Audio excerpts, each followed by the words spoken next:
Hey everybody, this is Rydo and we're back to another live stream of Shadowverse. Today is Friday, December 24th, so it's going to be a short one in particular since it's Friday, since it's days away from Christmas. There is also not a lot to talk about. For the accountability section, I can say I am still playing Fallout 3. It is a little exhausting to say the least. Like I just went through the Museum of Technology, and like in the very first room of the Museum of Technology, I was already like, all right, you've got way too many terminals, way too much reading here for my interest, and I kind of was exhausted before I even got out of the first room of this dungeon that really only has about 4 or 5 rooms. Um, but yeah, that's how it keeps going. Is that I walk by something, and when I walk by an area, I kind of want to investigate that dungeon, that area, and I've done that like 2 extra times, and it just takes extra time away from doing the main story. Um, on top of that, when you do have like a main quest, you potentially can just end the main quest prematurely, which I think I did with the replicated main quest. Um, I also uh, have noticed that I am getting diminishing returns on killing like these smaller creatures, for instance, rad roaches. Now, when I shoot a rad roach, I get no XP whatsoever. So it's now become pointless to even shoot them, other than they're just in the way. I'm like theoretically, I guess I could just try and jump around or walk around them and see if they actually could even hurt me with my damage resistance. Um,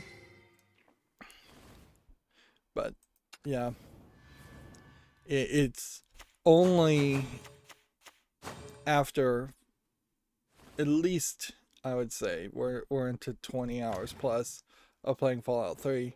It's only now that we could potentially play the game like a first person shooter and just shoot at the rad roaches. You still can't really do that when you're fighting something like a super mutant or anything like that, because they have just more XP and you would waste too many bullets. I am incredibly short on bobby pins for lockpicking, and I'm incredibly short on bullets at times. I've run out of bullets and had to switch games, which almost seems like a strategy and a good idea, that you would be short on bullets for certain guns, so you'd switch around. But then if you're going to do that, why have such a restrictive weight limit in which you really only want to carry 2 guns at most? Wow, an extra legendary.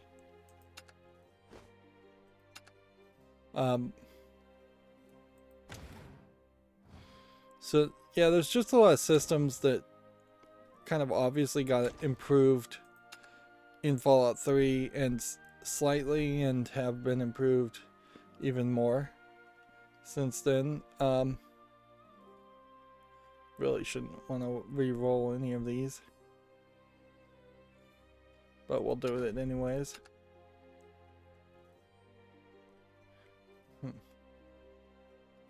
I guess Havencraft or Portalcraft maybe would help us here.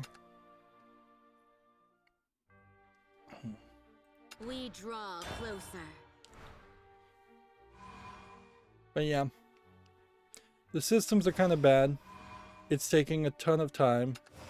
I really need to get to Ni no Kuni and actually play a JRPG in between all of this, and not just burn out on Fallout 3 and then feel a need to come back and cover like Fallout New Vegas next, and then burn out on Fallout New Vegas and then not play any JRPGs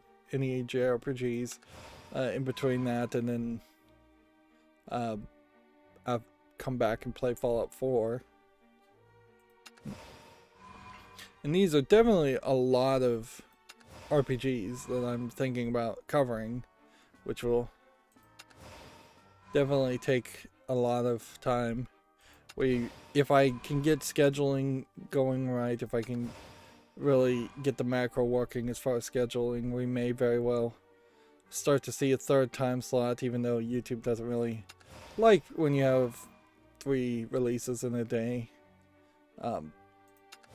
That has always been the case, I suppose, though. Since they limit you to 1 year ahead, it would make a lot of sense that if you've got everything scheduled up to a year, and then you've got a long-running series of an RPG and something else already ready to replace the next things, then scheduling things would be fairly inconsistent, but whatever. I can get around that. But yeah, Is fighting and despair all you I know? keep telling myself while I'm playing Fallout 3, I need to just really stick to the main story and the main quests, otherwise I'm not going to get anywhere. It definitely feels like there are some cheats, console commands or mods that you should consider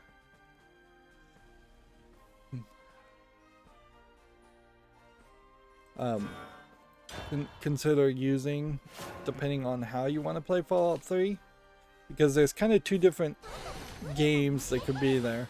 Like if you wanted to be a stealth thief, for instance, you kind of need to put all of your points in the sneak at the beginning of the game, and you still probably wouldn't be that good.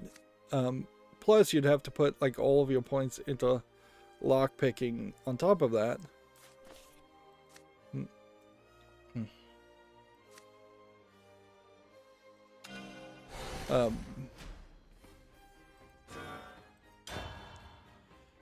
If you wanted to be a first-person shooter, then you kind of need to put all of your points into guns, but then they also have like 4 different stats for guns for different types of guns: big guns, electric guns, small guns, maybe even rifles. So there's a redundancy there. The interface is a nightmare, even compared to Skyrim and Fallout 3.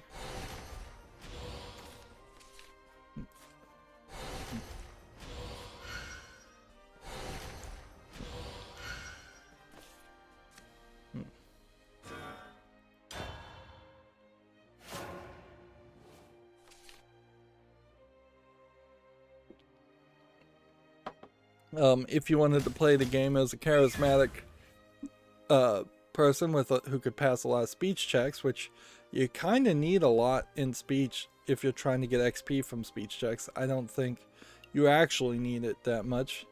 Like having a lot more in science and lockpicking to start with will let you get XP that way.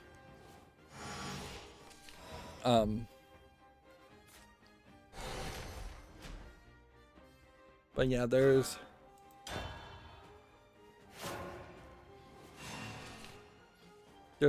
a need clearly to let players play the game the way they want to play it, versus starting everyone off at a very low level equal, but then having every player be pretty bad at everything for at least 20 hours in, frankly. And like the first-person shooting concept, particularly with VATS, could be easily addressed. You could have a much lighter turnaround if you're not using VATS as far as odds to miss. Like, because the chances, it says you have like a 75% chance to hit somebody in the head. You'd think that either 3 out of 4 bullet shot would hit somebody in the head, or better, but it doesn't actually feel like that. It often feels like you're missing people way more often, and even a 75% accuracy seems really wrong if you're playing with mouse and keyboard and you're putting a mouse cursor directly on somebody, or if you're playing with a controller and you're putting the cursor directly on somebody. I'm doing you a favor by putting everyone through. Like, what I suspect, if you compared Fallout 3 to a lot of single-player first-person shooting games in particular, I suspect there's a lot of health manipulation for a more dramatic experience than reality happening in other games. Whereas Fallout 3 is definitely more like a Dungeons and Dragons experience that is intentionally running the numbers accurately.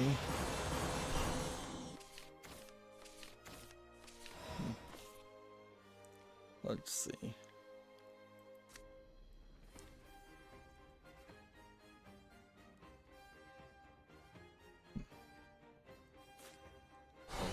Dreams, all a farce.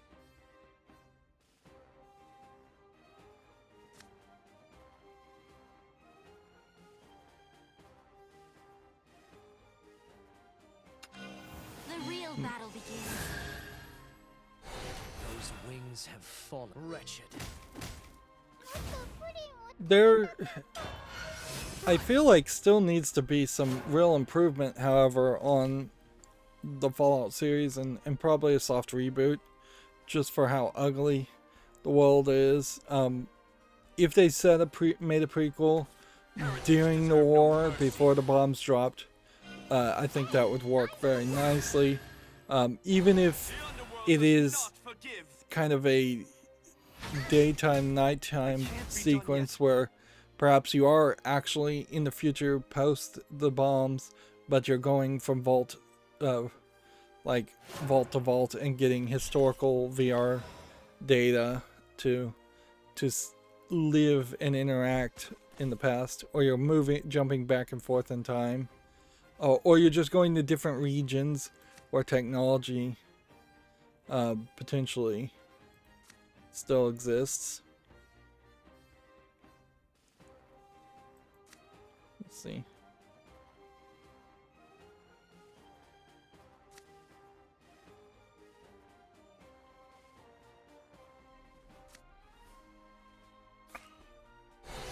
This little hex's payback.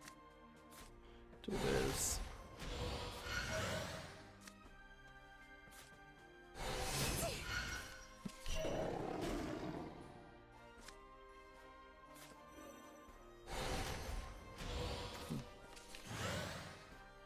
Wretched.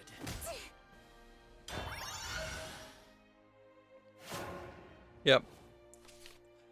There's definitely an attempt at the very beginning of Fallout 3, because you're in Vault 101. It's fairly clean looking, it's fairly technical, it's fairly futuristic. And then you walk outside of Vault 101 and you see everything is just destroyed and it's just wastelands everywhere. It's very gray and ugly. The color palette is awful in Fallout 4. But then you never really get back to that colorfulness. I know there's a couple other vaults in Fallout 3, but I have not heard anyone say anything about another vault or point to it in 20 hours. Heretics deserve no mercy. So yeah, that's kind of annoying.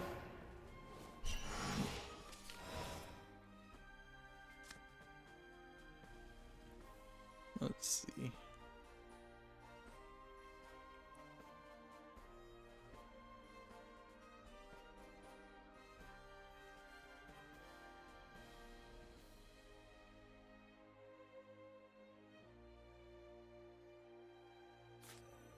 By my will.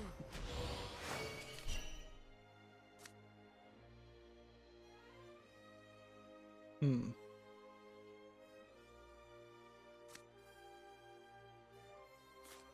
No longer shall I hide behind a mask. Interesting. I shall overcome heaven's will. Wretched. Hey, look at that. I won. Well, that's it. For me, an abridged catching up accountability section even. That you will be freed from suffering. I will say, probably won't be playing much Fallout 3. Tomorrow, we'll probably try to get at least one 3-hour episode recorded later today. My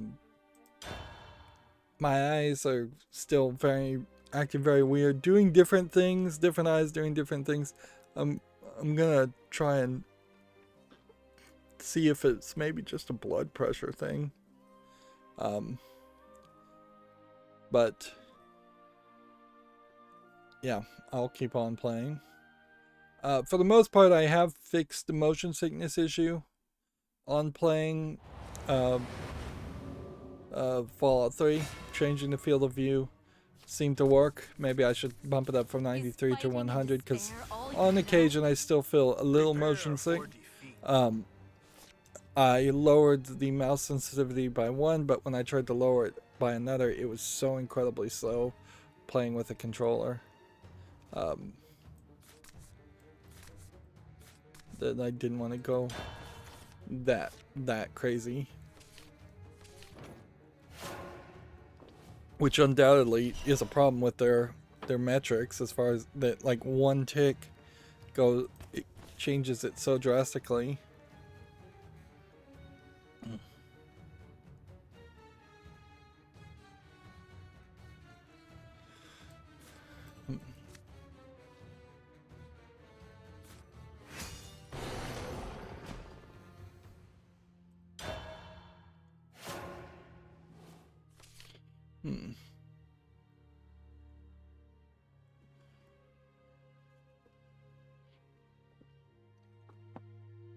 Sorry, I'm getting quiet here.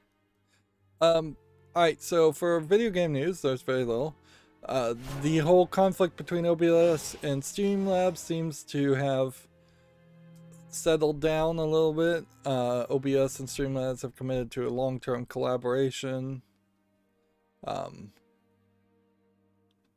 which notice that they are saying Streamlabs here and not OBS Streamlabs, so I think part of this commitment probably is that Streamlabs will no longer call itself OBS Streamlabs. We could do a DuckDuckGo search and go to their website here. Yep. If we look at their website, it says Streamlabs OBS is now Streamlabs Desktop. In the process of updating the names of our streaming app. You can see on their website it just says Streamlabs. Although Streamlabs does more things than just making a skinned version of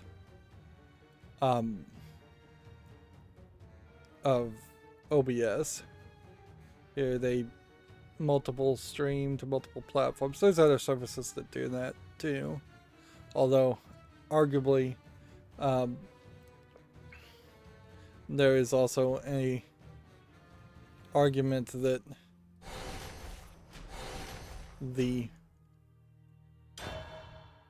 each one of those platforms kind of says you can't stream to multiple services at the same time. Twitch, I think, specifically says you can't stream directly to YouTube. YouTube, I don't think, cares enough to have any kind of rule like that.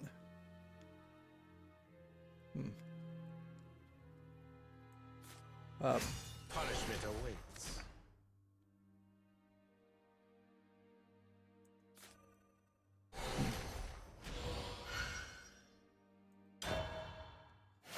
But yeah, does seem like in the end, that's it. YouTube creators Twitter feed says, to all your creators who made it through Vlogmas, we see you tag your favorite Vlogmas creator below. Which, yeah, even in Christmas, they're pushing people to kind of self-promote. There is a decent number of people who I follow on Twitter who have put out Happy Holidays, Merry Christmas. What I think is interesting, though, and maybe it's the people I follow more than anything else, but it does feel like there's a higher than there should be number of websites that didn't bother to even say Happy Holidays. All of them seem to put out a picture or something. Like, you kind of know internally they're doing a Happy Holidays Christmas card or something, press release or something. So the fact that they're not willing to put it out publicly is weird. Even the Japanese companies who don't celebrate Christmas as much seem to try to use it to build goodwill and just be nice in general, for as much as I think corporations actually can pretend to be nice, and pretend is about as much as far as I'm willing to say there. How dare you?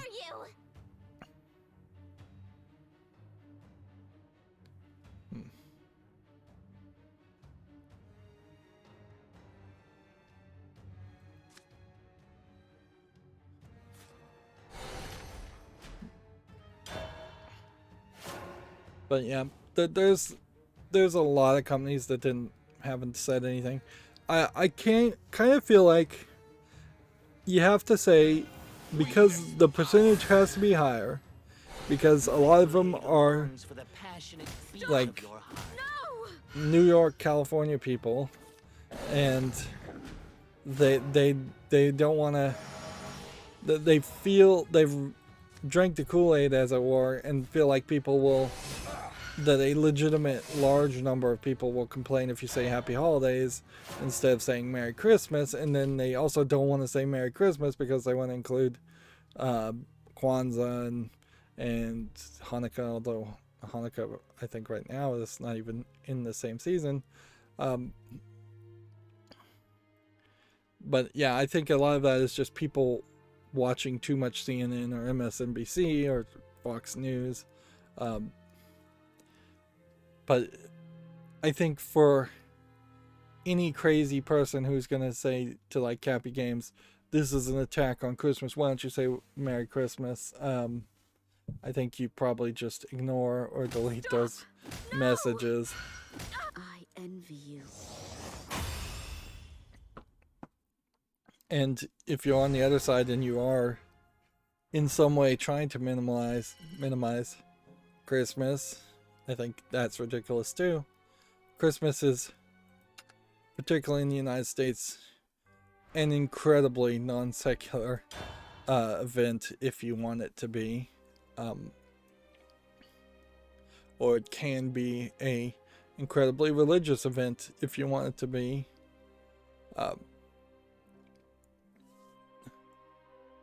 So it's one of those examples of everybody says the same thing, but they mean something completely different, which is probably the backbone of the United States in general, is that everybody says they love America, but they really only love their small town, their small county, their small state of America.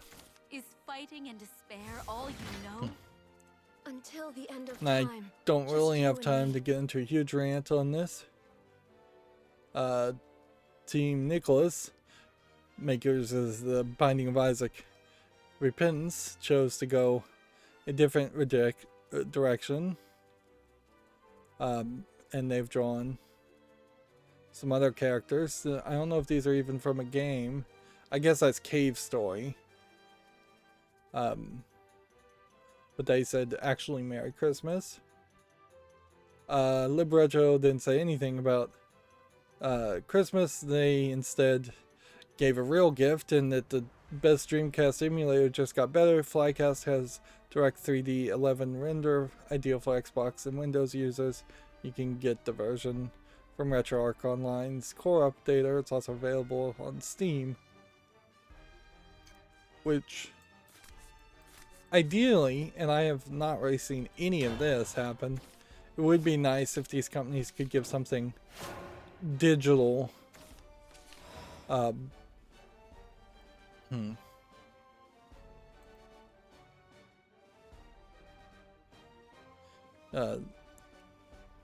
Yeah, if they could give something a little bit more more digital, more as an actual gift instead of just a picture. Your presence, your advertisement is kind of the bare minimum you should be doing for a company, as a company. And sure, I'm sure the numbers show that very few people actually see these things, and they're off living their own lives. Daedalic Entertainment, which I believe is a German company, has Happy Holidays here, and their platypus from Deponia. We'll see more of those. Video Games Chronicles has a few articles, but there's actually very little news today. Once again, 48,000 Warzone and Vanguard cheaters have been banned, and they're proud of that. I mean, it's so ridiculous that this company in particular is so happy to lose its player base. This is interesting. Video Games Chronicles has this article. Treyarch says it's creating an inclusive working environment is its top priority, but then the subtitle here is: the statement was written by the studio's female employees following sexual harassment revelations, which basically means from that first look that there's some really bad leadership here. In that you have effectively rogue employees having to put out a press release and a statement on behalf of Treyarch, instead of the CEO of Treyarch putting out that same statement. And they've kind of created a catch-22, and not in the way they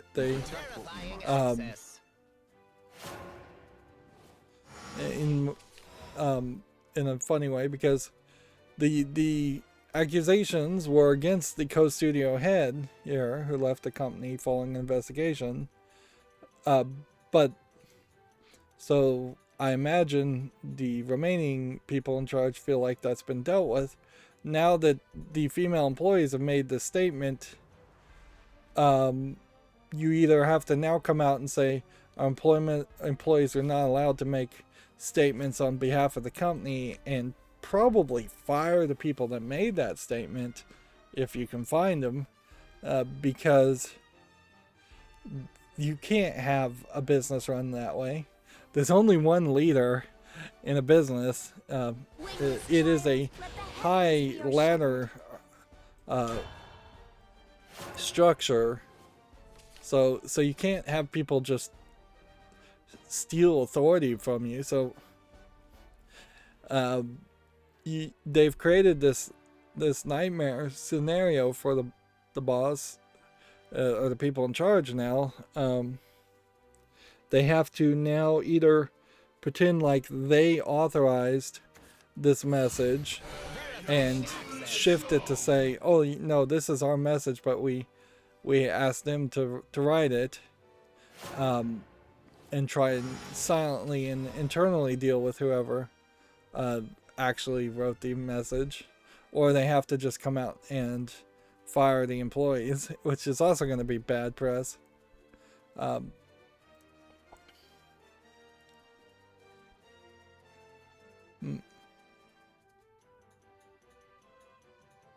The statement was released by Treyarch's social media channels over this week over a man.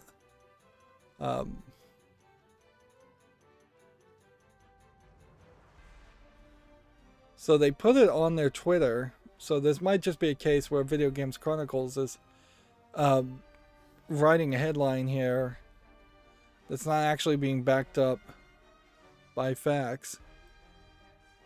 Man, this text is small.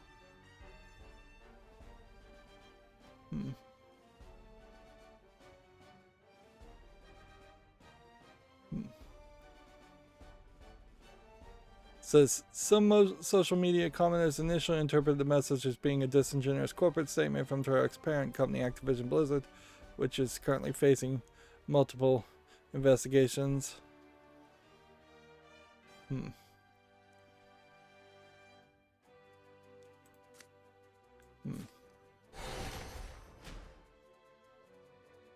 righteous path.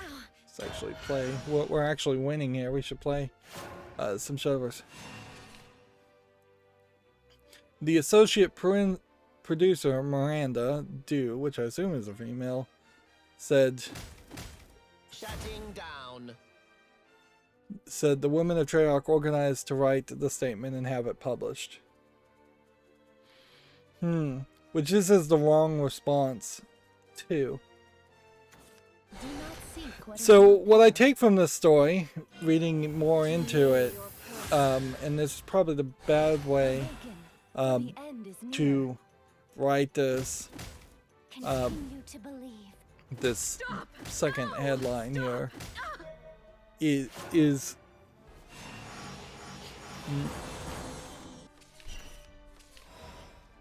to say that the women of Treyarch had to organize to release the statement, to get the statement printed. Either way, it still is not good for Treyarch. It would have been a lot better if it was Bobby Kotick putting out the message.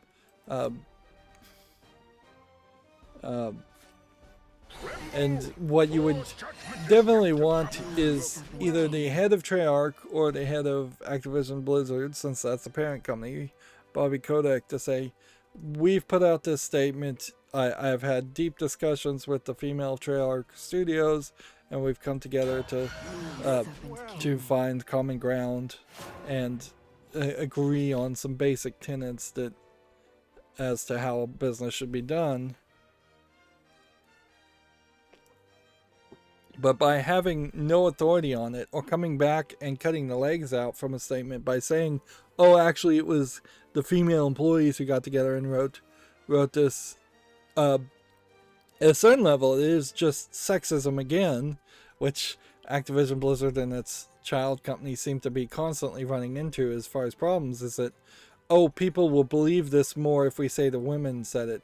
If we put out the token woman to be our spokesman, which we've seen that for decades in companies where you have the token black person, the token token minority, token female come out and say words that probably a man wrote or encouraged to be said, probably a rich white man, and I don't want to get all SJW here, but yeah, that has been happening a lot, certainly. Reflect upon your choices.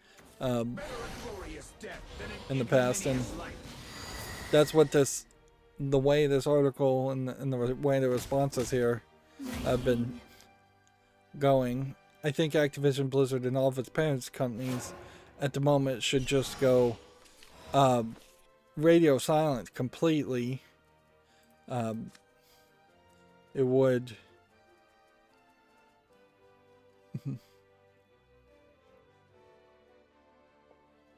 it would probably help quite a bit if that was the case.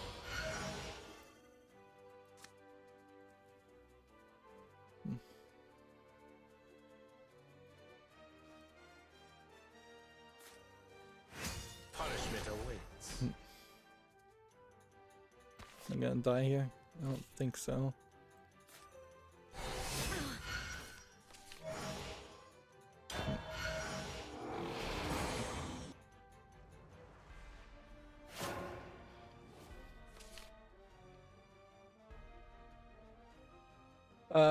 moving on, Vampire was available on the Epic Games Store. I don't think it is anymore as the game.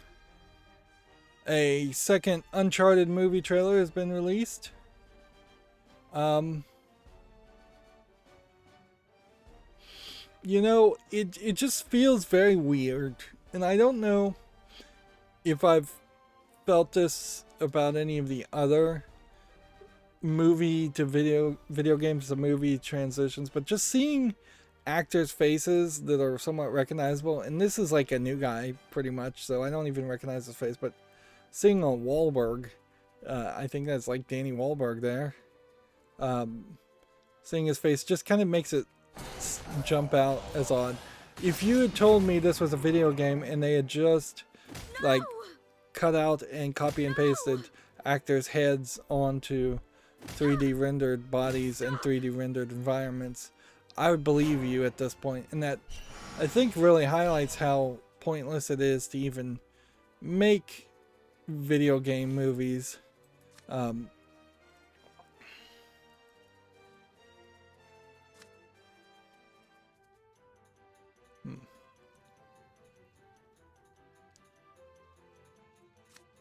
Let's see.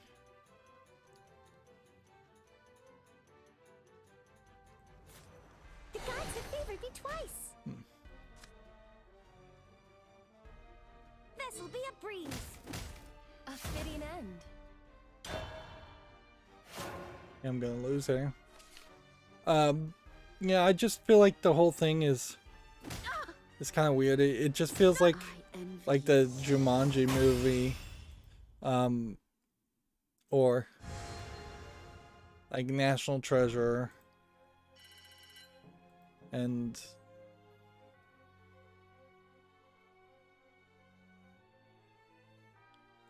I just don't. I don't know if there's really going to be a story that is told well in a 2-hour experience compared to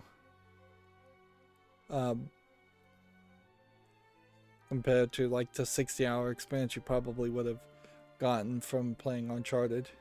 And it's interesting, the trailers here are just promoting the games. Yeah, Mark Wahlberg, Tom Holland. I just don't see the point. It just feels a lot like the live action Bleach movie or any of the other live action versions of animes, even when people try to do it a little bit better. I guess the live action Cowboy Bebop might be a bit of an example there also.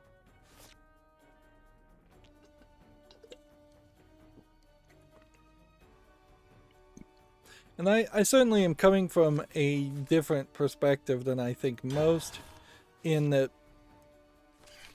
back in my youth, in my teenage years, I was a huge anime fan, so I definitely come from the perspective of just watch the original anime, watch it subtitled if you can, dubbed if you can't, and that's about as far as I'm willing to meet you. If you're one of these people that can't watch something because it's animated and cartoons are for kids, well, first of all, you've never seen an anime, because they definitely aren't usually for kids. At least most of them aren't.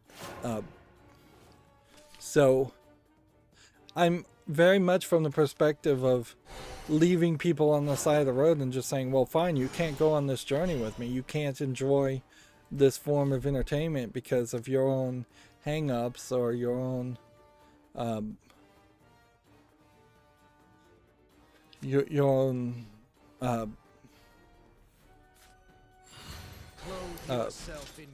limited ways of thinking, or limited ways of thinking might be the best way to do it. And so when I come to a situation like this holy blade shall bring salvation. Gather round! Found me some num-num musk fruit! Oh, I needed to have enhanced that. Oh, I screwed up there.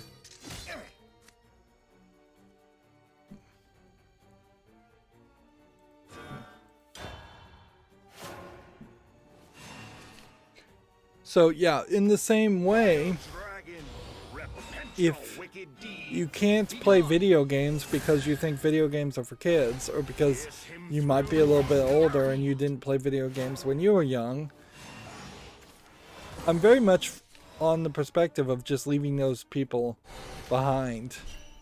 Like that generation is dying out very quickly, so it doesn't make a lot of sense to try and make movies for that generation of people. And inherently, I feel like the movie industry, for the most part, is going to die out very quickly. What a wonderfully cruel world.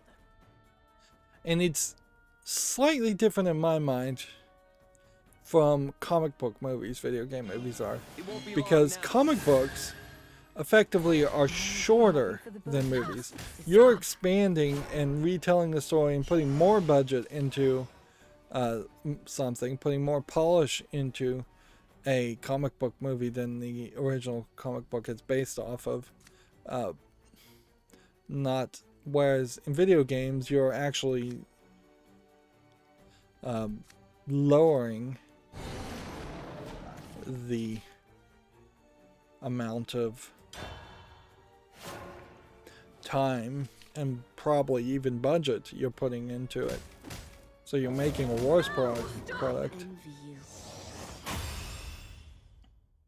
Anyways, moving on. January's Xbox Live games with gold have been revealed early. These were later confirmed, so we know they're accurate. A Ground, Neuro Voider, Radiant Silvergun, and Space Invaders Infinity, which Space Invaders Infinity is the only one I even recognize on that list. So that being said, I guess January is not the month you really have to care about to get people interested. Video Games Chronicle says GOG's or GOG's winter sale has been updated with fresh deals and a new free game. Weirdly, the free game was I Have No Mouth and I Must Scream, which is definitely not Christmassy and is a kind of very difficult point and click horror game based off of a novel or a combination of several novels.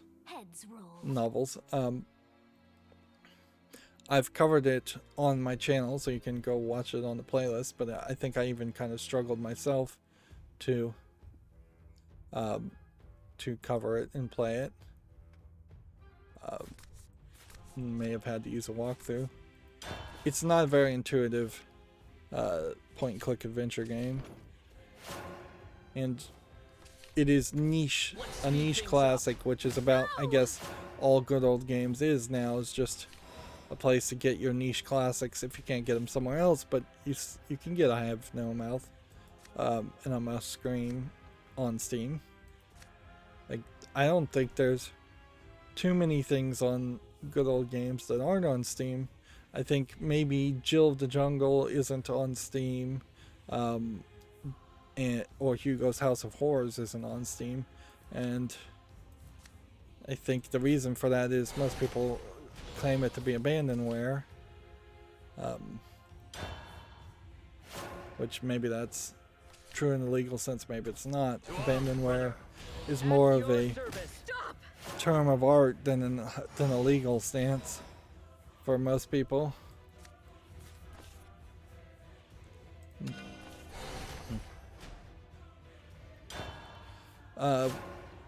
It seems like because Christmas is so close, things are just now available to purchase if you want to really like try and buy an Xbox or a PS4, a PS5 right now. That'd be fairly crazy. It would be fairly crazy to go into shops right now and try and buy much of anything.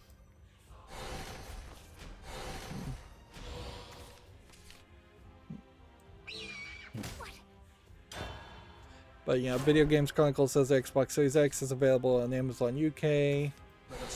PS5 consoles are currently in stock at the UK retailer named Game. 24 hours later, PS5 and Xbox Series are still available following UK restocks. Remember, Video Games Consoles. Video Games Chronicle is more of a UK store. A Lego Sonic the Hedgehog set has seemingly been leaked ahead of an official reveal. A Horizon Zero Dawn tail neck set also spotted.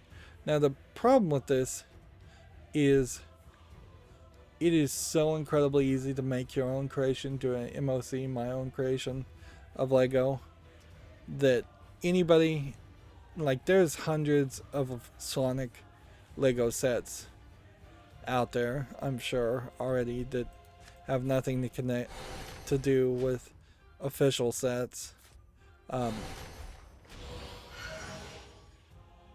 So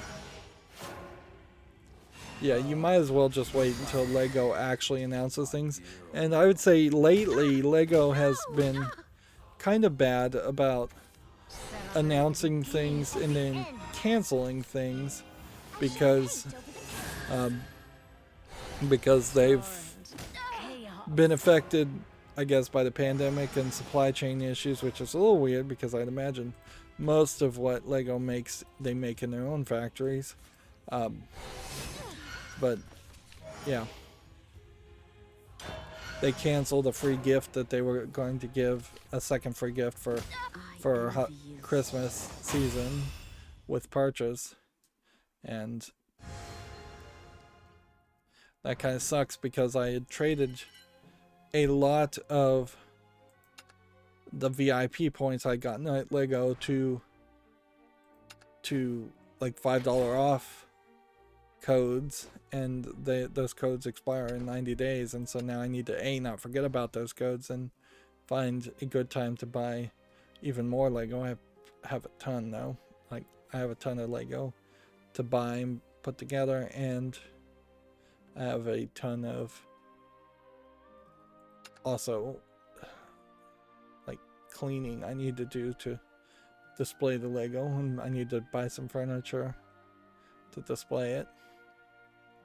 So I got a lot of work to do as far as Lego. In fact, come to think of it, wouldn't be a terrible idea to do some of that today. Instead of trying to play more Fallout 3. Let my eye rest. PlayStation's store's holiday sale discounts over 1,300 products, which arguably that number is laughable. I think there's about 10,000 products on Steam in total, and I would suspect that we are somewhere close to, let's say, a third of that 10,000 products are discounted in some way, even if it's just like 5% all the time.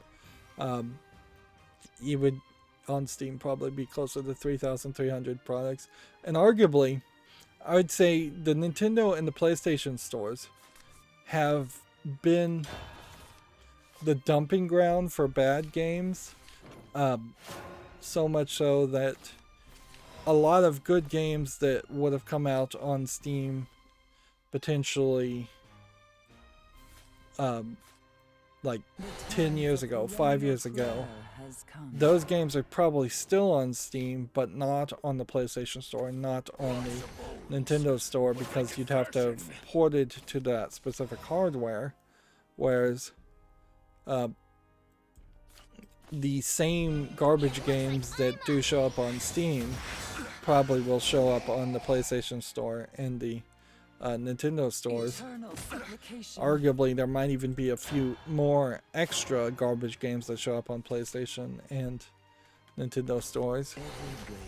So percentage-wise, the trash versus games worth looking at on Nintendo and PlayStation Store, I suspect, might be higher on the scale of trash.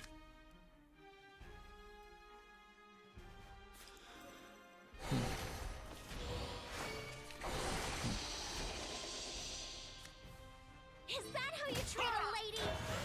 Moving on, Pathfinder Kingmaker is free for 24 hours. I don't think that's free either. And then Video Games Chronicles put out Merry Christmas from Video Games Chronicles. And said pretty much this is going to be the last post that they make for the year, which means probably on Monday there will be no news from Video Games Chronicles, and there will be no news at all from GameDeveloper.com, I suspect also, which leaves us just Gematsu, the Japanese company, giving us a chance. And we do have some games that came out, like Dynasty Warriors 9 Empires. Here we can see is mixed on Steam. I also don't have the ad blockers. There is, let's see, how do you get to the Steam Labs? Here we go. A new thing that they came out with, and they didn't really promote it enough. Like this cell exploration tool, I think is something as a feature that they introduced in a previous cell, and it looks a little confusing as to what it is and what it's offering here. Seems like it's mostly this top bar where you can get a different kind of page. There's no retreat.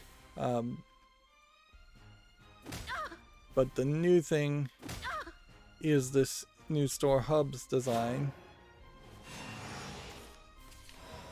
So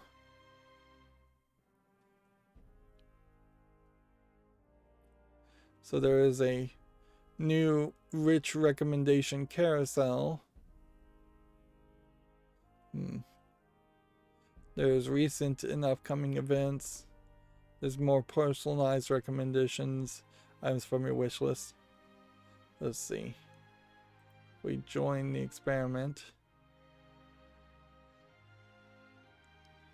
Alright.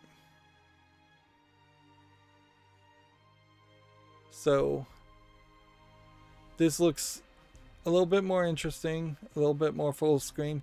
I think particularly when you start to think about the perspective and the idea of what would the storefront look like on the Steam Deck, this kind of makes sense. Now, arguably, you've got some improvement here, like action here, I think should probably be in the middle or above higher. This might be because I'm zoomed in too much, because it really would make a lot more sense for this to be right up here and less of the screen. Like, I like this. Also, the whole background and transparency thing should go. Like, I don't need to see snowmen on the background of this. But yeah, compared to the more standard carousel at the very top of the Steam page, this, I think, is going to get more people's attention. And in a lot of ways, it kind of is just different. And that's all that matters. Something different is what you should do in advertising a lot. Doing the whole round car, square car technique. Here you have what looks like the carousel before. I kind of like the idea that you can get to these categories a little bit better. Although I will say, normally the carousel on the Steam page is better than even this. This is weirdly different. Maybe I've changed things in some way by joining that experiment.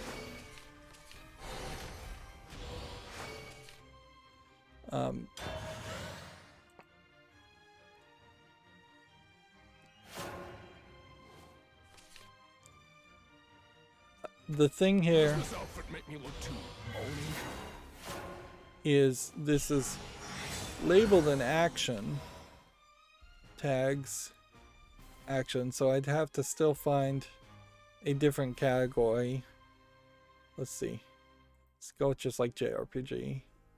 Let's see what that looks like here.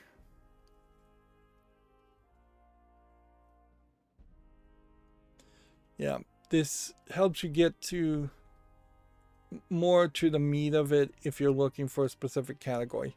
Now, here's the problem, I would say, with how I shop on Steam versus how anybody else shops on Steam. I am looking at like every single game that ever came out, so for me, I never have to dig deep to find a game I want to play. In fact, I think by most descriptions, I am already sold on a game by the time I actually go to Steam and add it to a wish list or a follow list. Either that or I'm what's on Steam is bringing me to look at games. So I've never thought to myself, having such an incredible backlog, which I think a lot of people do have that incredible backlog. I've never thought to myself, oh, I want to play a JRPG. Let me click the categories button and play a JRPG. Which I feel like a lot of people would have done that. And I, just as an experiment here, went to the adults only section, and immediately I am shown a video with uncensored breast and like just straight up pornography from several games, which I still think that that's something that should be addressed. The storefront itself should be censored. The games themselves should be uncensored. In the same way that if I was going into an adult sex shop, for some reason, I don't know why you would do this in reality, but if you were just doing that like the days of old, if there was just straight up uncensored like nudity on the tapes, I would think that would be a bit more sleazy of a environment compared to a classier, a potential classier sex shop that theoretically could exist where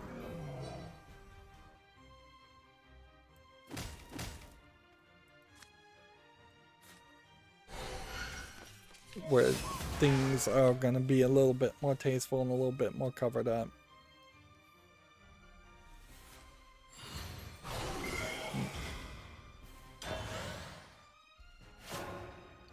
Yeah.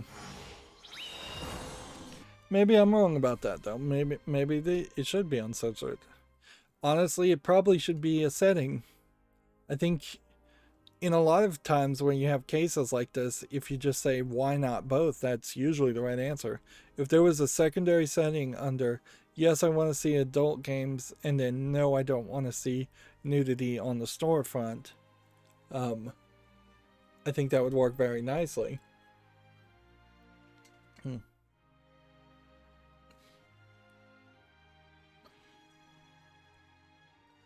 But yeah, I imagine for Steam and Valve, they don't want to be...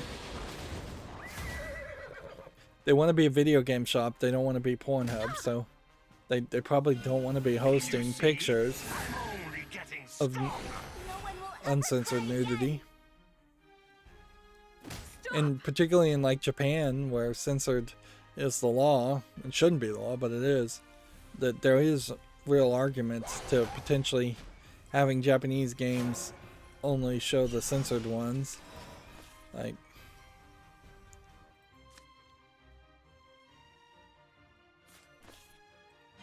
This is where I truly shine. let's go and evolve. You're done for. I've got all the magic I need. Is that how you treat a lady? There's no other way. There's no retreat.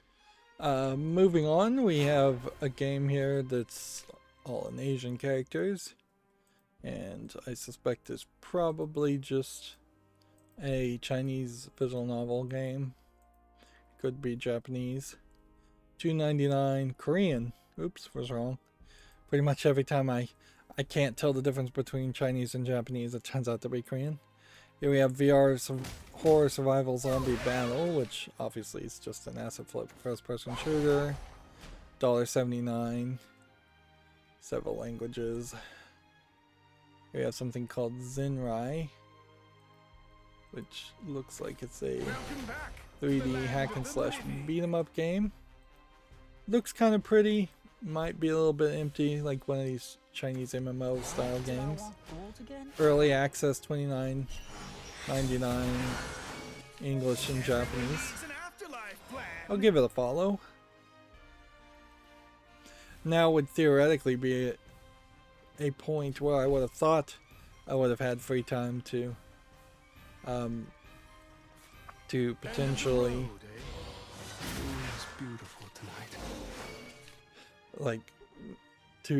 now would be a time I would have thought that I would have had free time to potentially do a fall list cleanup, but honestly that really doesn't happen. Here we have something called Running Challenge, which I assume is more of an asset flip kind of infinite runner. In a lot of ways it's more of a hurdle challenge, I would say, than just a running challenge. Maybe even a co-op game. 59 cents English only. I don't think there's enough of a game there. Here we have Cosmic Break Gun and Slash. This is a game we heard about and didn't look particularly interesting. And even looking at it now, it doesn't look particularly interesting.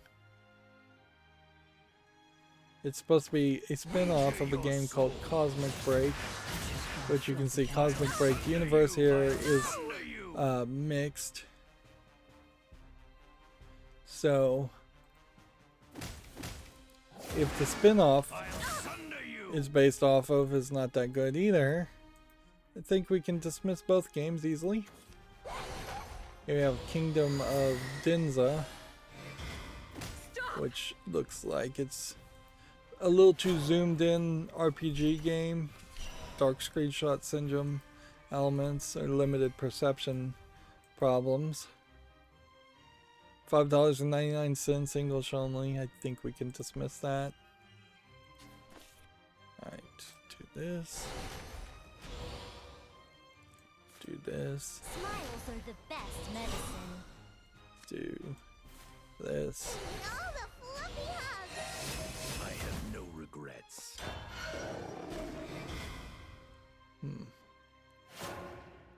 Let's see. Next we have a game on Steam called Martial Law, which feels more like it is a pixely adventure game, point and click adventure, maybe visual novel, hidden in a different wrapping. It is rated positive here. It's also free, several languages. It's about the difficulties that came with communism in Poland. Click follow.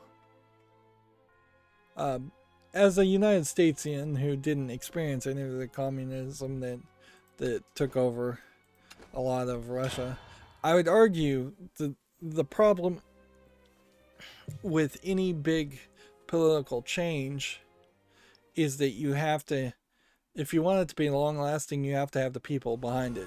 For better or worse, United States citizens were behind the idea, or at least landowners and slave owners for the time were behind the idea of the Declaration of Independence and breaking off of Mad King George, I think it was, rule. And the French, during the French Revolution, were behind the idea of killing the rich, although in a lot of ways a lot of the people in the French Revolution ended up getting overthrown and killed themselves. Whereas I would say the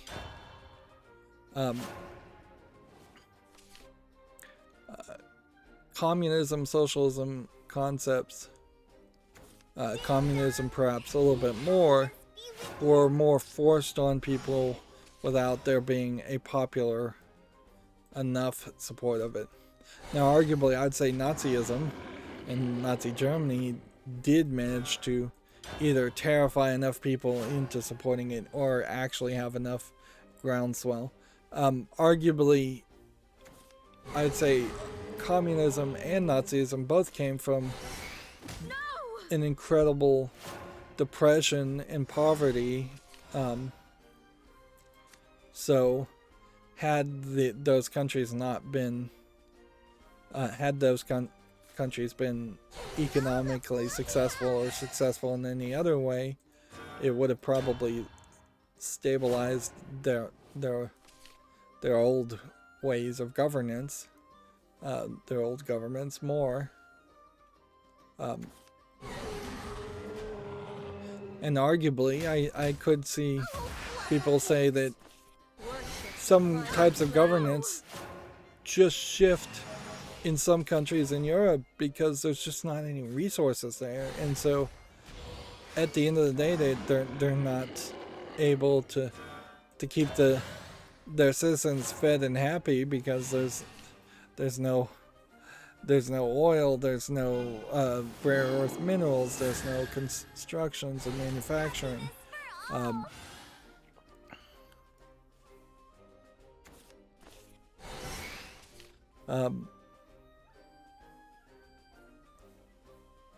And certainly, I guess if there was just stricter birth control and less people in general, you might fix that problem.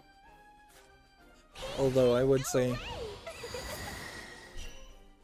the immigrants crisis in Europe is going to refill their populace for better or worse no matter what. So there's, for another generation, probably going to be a lot of people and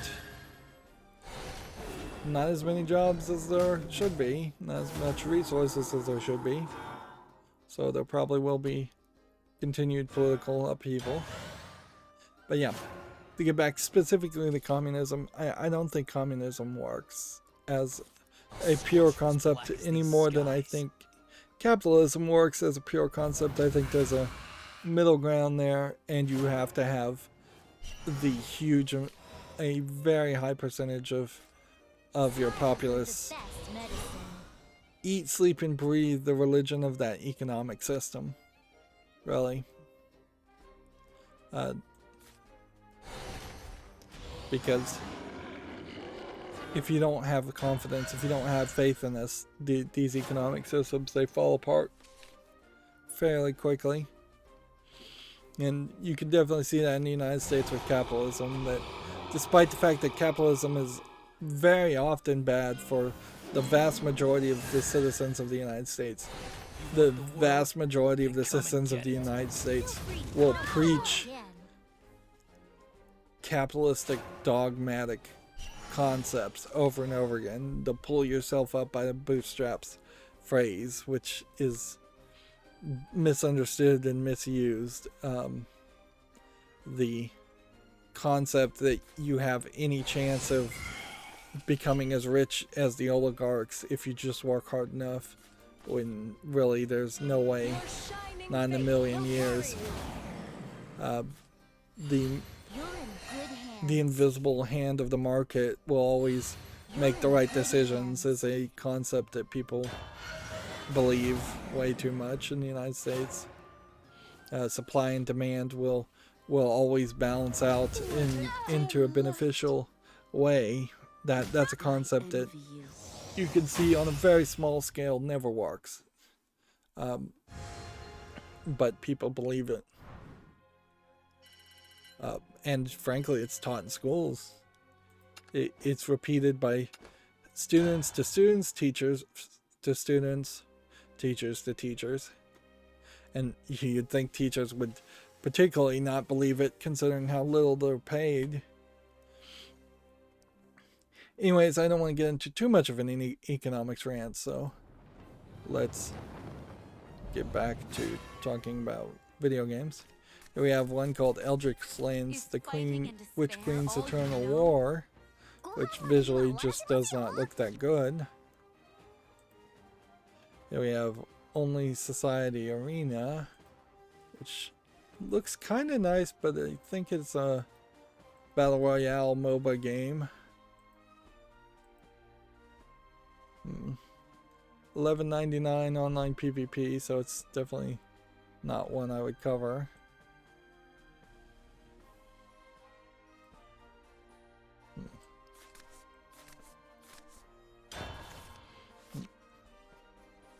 Let's see. Gamatsu says King of Fighters 15 Maxima trailer and screenshots are now available. Different kind of fighter compared to a lot of the other fighters, but you can see here there's been a long list of trailers of characters. It's like they're just making a trailer for every single character. Dual Princess for the Switch launches January 13th according to Gamatsu. Do we have a bit of a video here?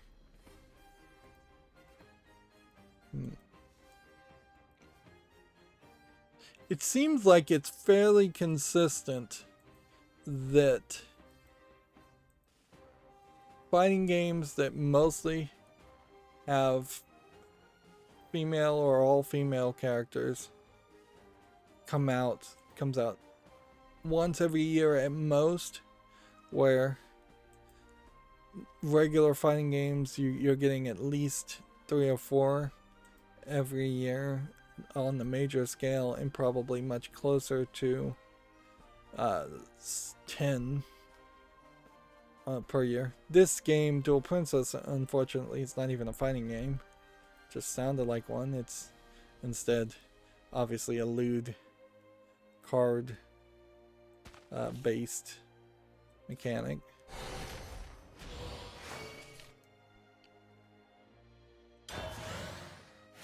And that's interesting that that's coming out to the Switch. The La Mulana creator, Takumi Naramura, launches a sci-fi horror action game, Pixel Game Maker series, Medium Knot for Switch and PC. I still kind of feel like, though, anything that has Pixel Game Maker in the name is not probably something I'm very interested in. You know, I would try to promise that I'm going to try and work on my router some more and get it a little bit faster, because I am noticing a little bit of a pause when it loads the next section. Honestly, that pause may be unavoidable without creating bigger problems elsewhere, but it kind of sucks because in previous configurations it has been really snappy to just jump forward to the next part of a video. And what's odd is I'm seeing it specifically in even in the hardwired connections, so it's not even a Wi-Fi thing. It's some setting that I had somewhere else. Obviously needs to be adjusted, and I don't know specifically what it is, but I could suspect and guess that it is maybe connected to the packet frame sizes, or maybe a couple other settings. But that'll take time, and frankly, if I'm gonna play Fallout 3, I need to focus just all on Fallout 3. Gametsu says Yomawari 3 first details and screenshots are available. So, okay, this looks interesting. I don't know anything off the top of my head about Yomawari 1 or 2. This feels like it's kind of a horror adventure game. not really seeing much of a gameplay mechanic though, so I wouldn't be surprised if you're just walking around avoiding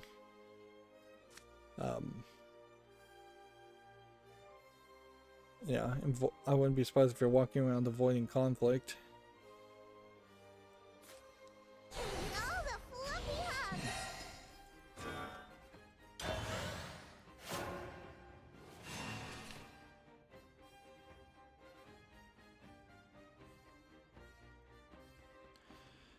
Here we have a game on Steam called Paintball, which I think we can pretty well dismiss. Star Swords! It's free to play, single player only, English and Russian. Stop! Stop! I'm starting to get a little bit concerned that by the time I get around to getting a Nintendo Switch, that a lot of games like Splatoon 1 and Splatoon 2 will just be out of the question and out of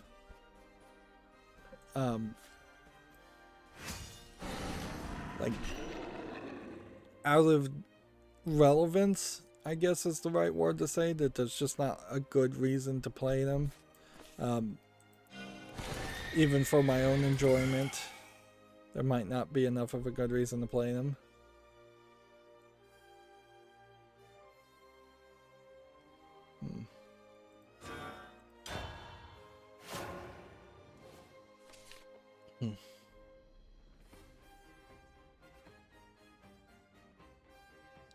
I guess what I need to do, and this is just occurring to me right now, is I need to decide whether or not I'm going to go full retro and build a retro flag GPI case 2 with the Raspberry Pi compute modules, which are pretty impossible to find, or am I going to go with the Nintendo Switch, maybe an older Nintendo Switch, to play the several new Nintendo games I want to play, to then potentially in the future hack it and put retro games on it. I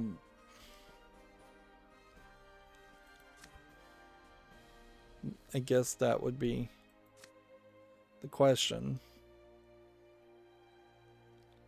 But I need to pick one, and one specifically.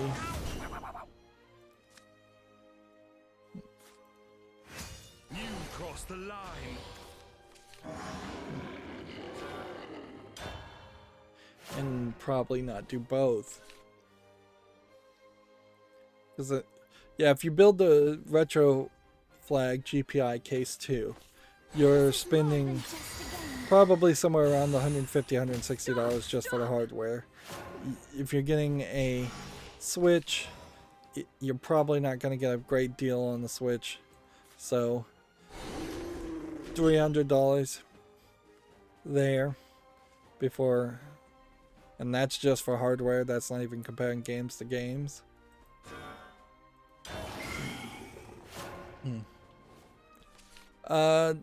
Next we have a game on Steam called the Albino Hunter Revamp, which looks just like an RPG, JRPG, $19.99, English only. Here we have a game called Bongo Quest, which just looks like a platformer. Doesn't look terrible, but doesn't look particularly special either. We're seeing exactly like one Piranha character. $17.99, English only. Here we have a game called Deep Cave, which looks like it's just a top-down cave dungeon runner. $17.99, English only. So fairly expensive games there. V Fighter 2000 is just a shoot-'em-up game that's too zoomed in for its own good. $17.99, English only. Is this all the same person putting out these games, I wonder? Here we have a game called Scarf, which is definitely different developer.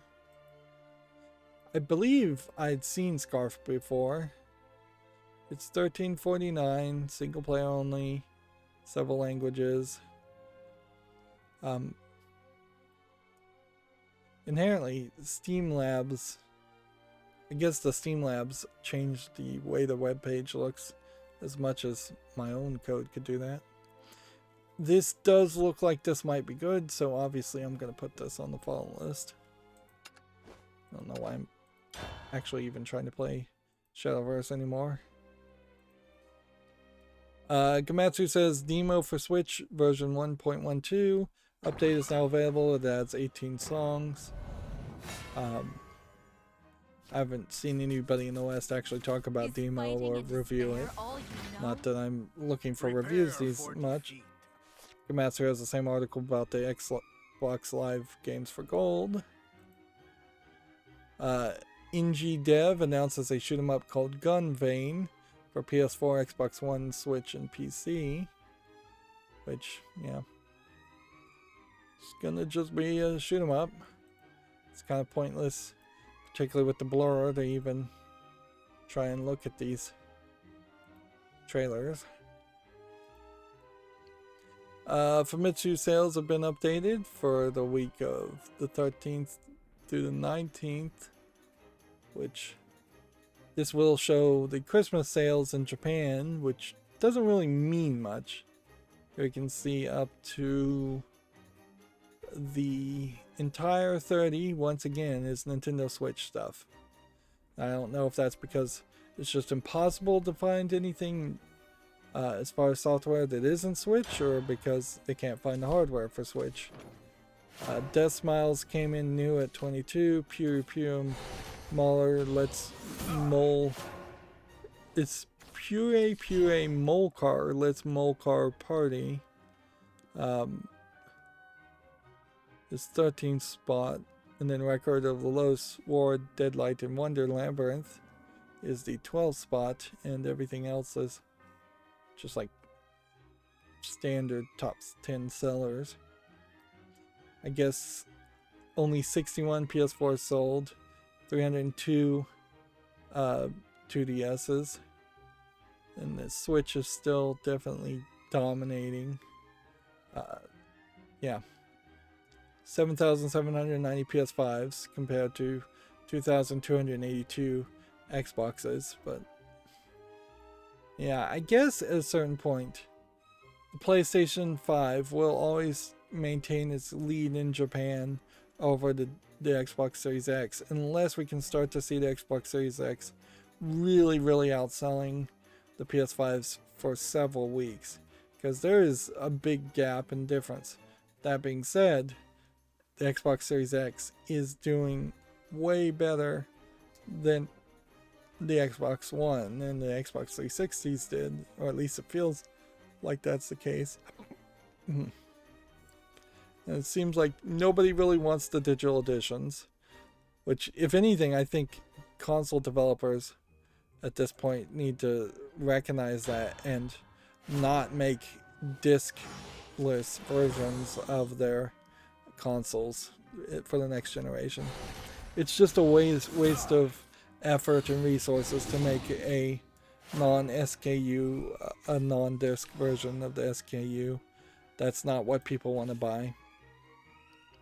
And in all honesty, it wouldn't be too hard to just make one unit that is diskless, and then it has just a USB attachment on the back to a CD-ROM Blu-ray drive. Like, just go with like standard parts. That the truth of the matter is, we are long past the point where somebody is hacking or tricking a disk drive to play burned copies of a video game if they're pirating the games. Like, people have gotten better and smarter on how to play hacked games, and it is being done definitely in software, I would assume.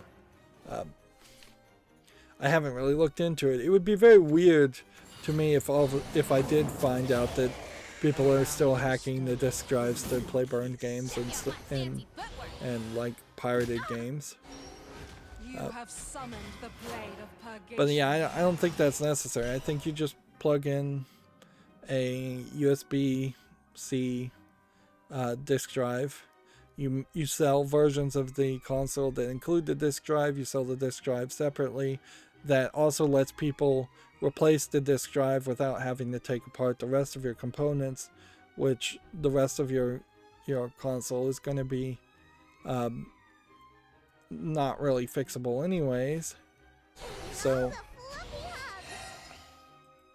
yeah, taking the mechanical thing outside of the solid state thing is probably a great idea, because then you'd only have the spinning fans on the coolers as far as an actual physical mechanical thing that's moving.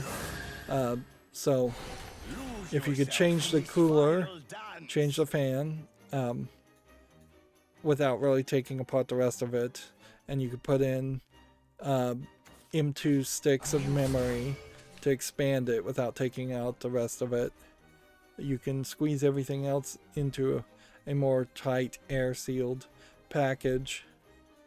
Or it's probably not going to be waterproof or anything like that, but it could be less likely to need servicing. Moving on, Shikibanagurai no Bokenmeshi has its second trailer.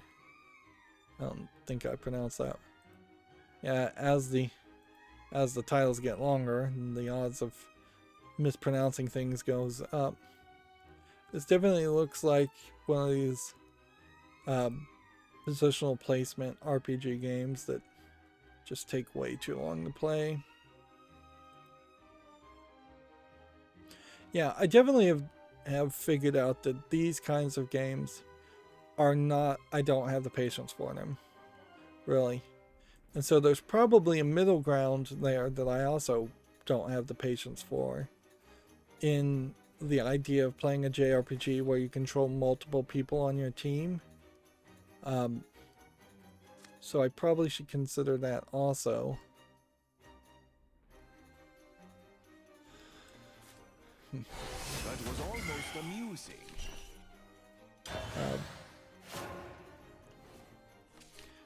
And make sure of the JRPGs that I'm thinking about playing, make sure they are the ones that where your assistants just do their own thing or can be put into an automatic mode. Here we have a game on Steam called Asteroids Extreme, which looks like garbage. $7.99 English only. Really expensive games getting released right now. Here we have a game called Airbag Party, which looks like it is a Fall Guys clone. Looks terrible. Free to play. English and Chinese. Seems to have no way of making money either. Here we have a game called Trial of Two, which looks like a Minecraft clone. And yeah, I don't see anything there. $8.99 English only. Do this. And then do this. And then do this. You were done for. I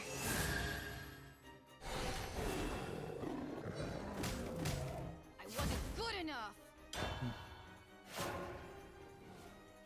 Here we have a game called Oasis Dark Forest, which looks like nothing. $2.54 English and Chinese. I wonder, like, normally when you have a collection of pictures, you usually have like a starting gallery that would show you all the pictures. Where here it's just this film strip of screenshots that can go on further than a 9x9 grid or a 4x4 grid for 16 versus a 3x3 grid is what I meant to say. I wonder if they did change that around and you started with the screenshots and then hovering over them potentially showed you the image. Might be a little bit better. I feel like if I was going to try and write code for that, though, that would be fairly difficult to do. That would be a lot of running math problems for different situations.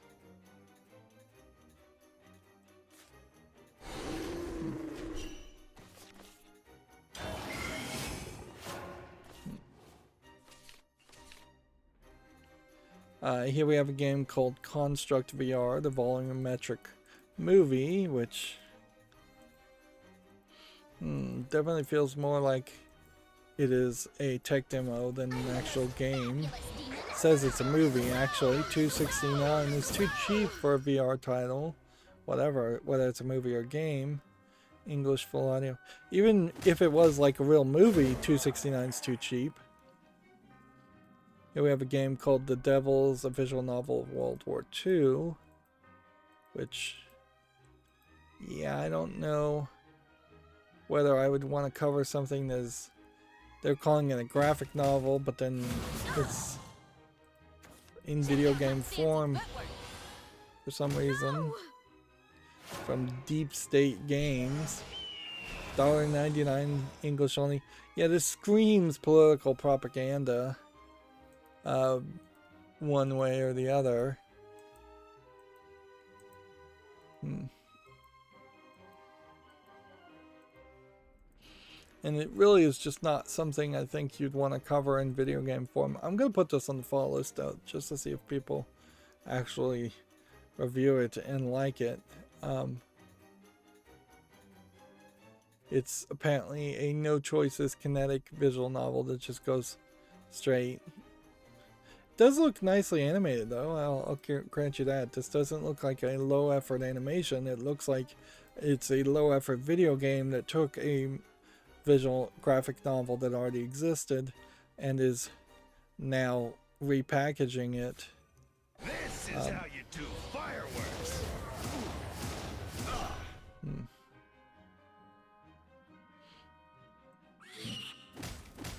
I wasn't good enough. The real battle begins. Kaboom! No handiwork needed.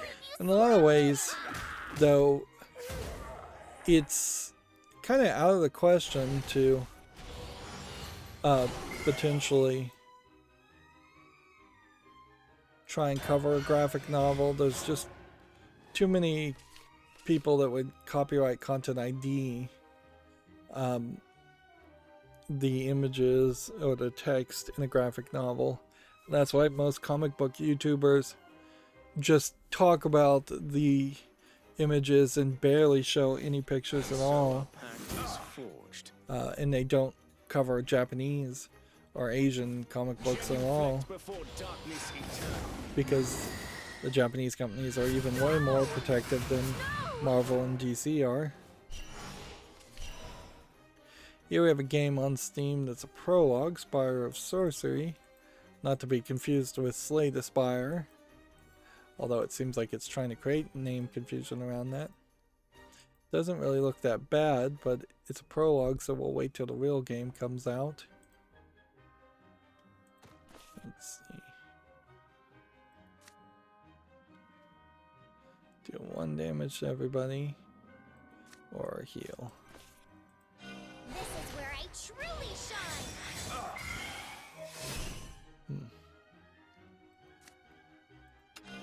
Let us conclude. I've got all the magic is that how you treat a lady? No way! Just trying desperately to kill this guy and can't. Here we have a game called Shonen Adventure, the Dual Blades Hero, that I envy you.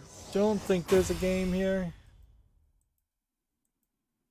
Looks like it might be VR also. $13.99 VR, English, Chinese, Japanese. What's funny is that as far as VR games, we haven't seen a lot of ninja shonen type experiences. Kind of feels like you're on rails or you're pushing forward to attack and then you're just like hacking and slashing in kind of a bullet hell reflection of bullets gameplay style. Oddly, this is more action than you usually see in a VR game. In fact, this is probably the most action I've ever seen. For that reason alone, I want to follow it, but it also does look like a whole mess of neon. $13.99 English, Japanese, I think Chinese. Just looked at it and Not even remembering when I just looked at it. Gamatsu says Relayer launches March 24th, 2022 worldwide. Which Relayer looks like it is a either half mech fighting game with positional placement, or an RPG positional placement that just has really nice animations of conflict. It might be just a little bit too much of two very distinct different things. We sometimes talk about copyright. I should mention that the original Winnie the Pooh and the author is going into public domain at the beginning of the next year. So in a few days. That being said, Disney will still try and sue anybody who makes Winnie the Pooh look like or have any of the traits that the original Winnie the Pooh had compared to the several different Disney Winnie the Pooh versions, which is another great reminder and just a way of seeing how Disney has created an entire empire by stealing what should have been or what were public domain stories and then making them their own, and then lobbying by profiting off of public domain to effectively destroy the concept of public domain if they can. And what this almost certainly will be is a great example of how public domain does not ruin the profitability of a character or hurt society in any way whatsoever, because like next, I heavily doubt in a couple days we're going to have hundreds upon hundreds of new Winnie the Pooh stories, books, and products available for purchase. That there will be an increased amount certainly, but it will probably be a slow trickle, and I imagine people that are going to try and make something with Winnie the Pooh are going to try and do it at least to a mediocre level of quality. Maybe at dollar stores, maybe in the places where you find the most garbage of garbage toys, you'll start to see more Winnie the Pooh things, but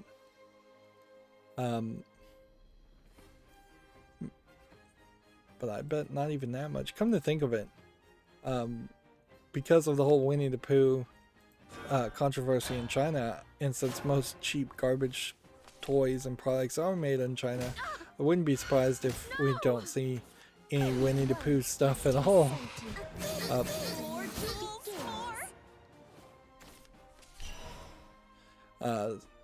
Yeah. Speaking of not changing anything, apparently the US government put a ban on buying things specifically in the province where China is abusing human rights of the Muslim minorities in China, which is to say they did nothing, because China is more than willing to just stick a label on a product and say it's made in a different region of China, while still having the slave labor build the products in the exact same region. The only way a embargo like that would have had real teeth or weight would have been if they severely embargoed everything or a significant amount of things from China all over.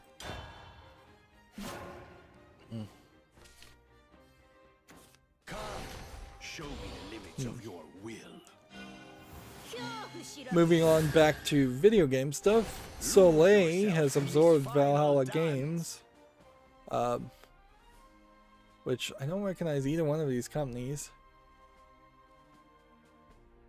They were both subsidiaries of Wake Up Interactive, which I also don't recognize.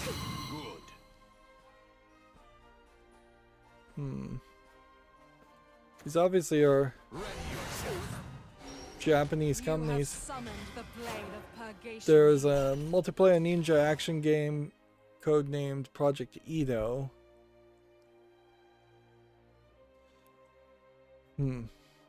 And that's pretty much all they seem to have behind their name as far as things they're working on. The horizon gives me inspiration. You're in good hands.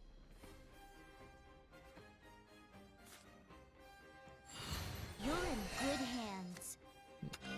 You're done for. Ah, there's so. How about a tune? I'll see you in purgatory. Let's see. Demo 2, according to Gamatsu, launches January 13th, 2022. New gameplay details and screenshots. I believe Demo I'll be back. was a music game, but boy, does this not look like a music game. This looks like a Come, RPG. show of your will. It kind of looks interesting. Kind of feels a little bit Studio Ghibli-esque. Yeah, it does a rhythm game though. Dance. And I guess in a lot of ways, these could just be cutscenes, and the actual gameplay mechanic may simply be the rhythm game. I don't know what to do with something like this. If this came to Steam, I probably couldn't play it because of the copyrighted music. But even if I could, what am I gonna do? Just like talk about the screenshots and the cutscenes, and then ignore the fact that I would suck at the main gameplay mechanic of the rhythm part?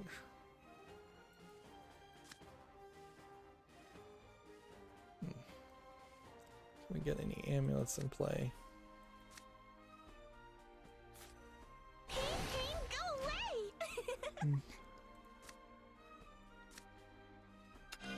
The real battle begins. Faith is an expense. No, the smiles are not. That was almost amusing.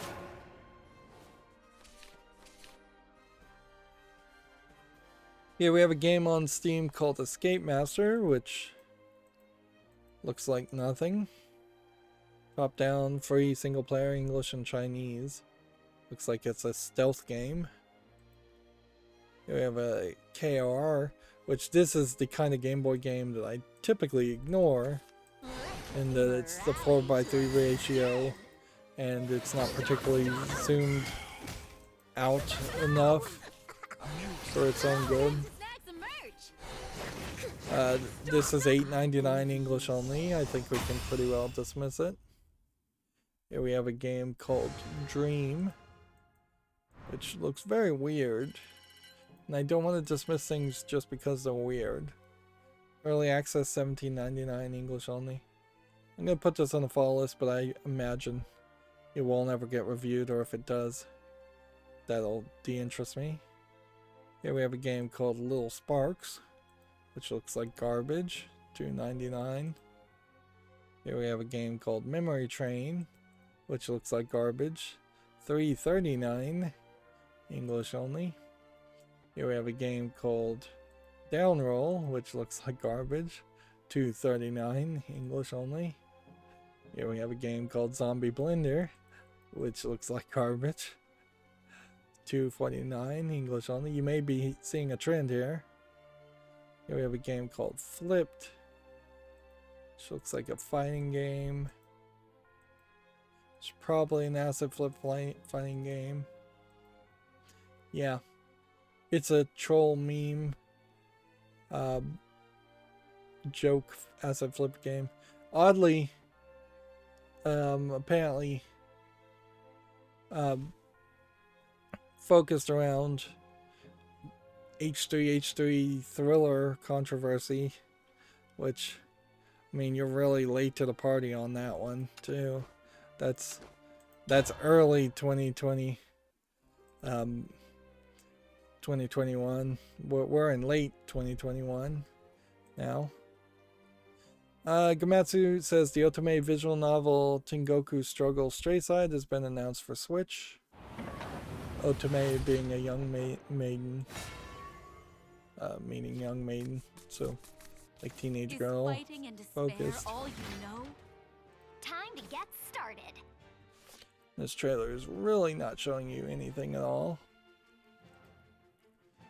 Let's see, crime site update dossier video details expanded tutorial, quick match, new stages, and more.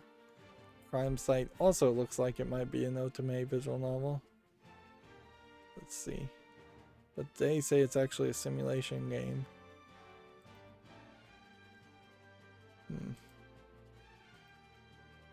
Yeah, it actually does look like it is some kind of simulation game with kind of an odd Japanese art style on it. This is a very different type of gameplay that I haven't seen people try, Japanese game developers try, which that's always exciting, certainly, to potentially see what a new style of a new twist on an old thing could be. Of course, it is Konami, so it could also be total garbage.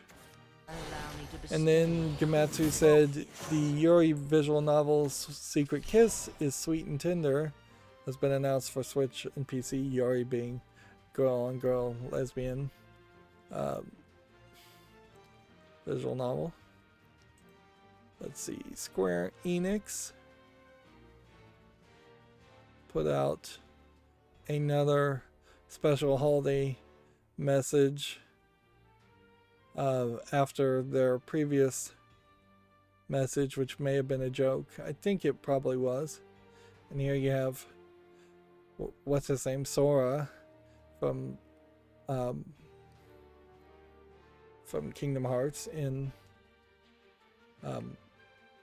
Christmas garbs. And so here it says, Happy Holidays. Wonder if maybe I missed a lot. This Arte di Piazza, Japanese company, did a Merry Christmas and Happy New Year. I don't even know what game this is based off of.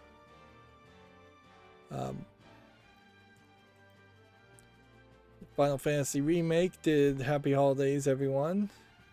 I mean, it's not too hard to make these. I think I clicked on that twice. Nintendo of America did a Wario picture for Christmas. That seems to be about it. Although particularly there's a slight difference in Nintendo of America because they could have sales specifically for Christmas, and they could give something a little bit more freely. Nintendo has tons of money, Nintendo of Japan at least does, whereas an individual company like Square Enix could only put out like a sale based around